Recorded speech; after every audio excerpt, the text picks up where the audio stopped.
আরিফ সরে যাও, আরিফ সরে যাও। স্যারকে আমরা শ্রদ্ধা জানাতে পারছি, এতে অনেক আনন্দিত।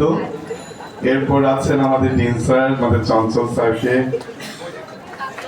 উত্তরে পড়িয়ে শ্রদ্ধা জানাচ্ছি। 30 বছরের সম্মান আমরা দিতে পেরে আসলেই ধন্য।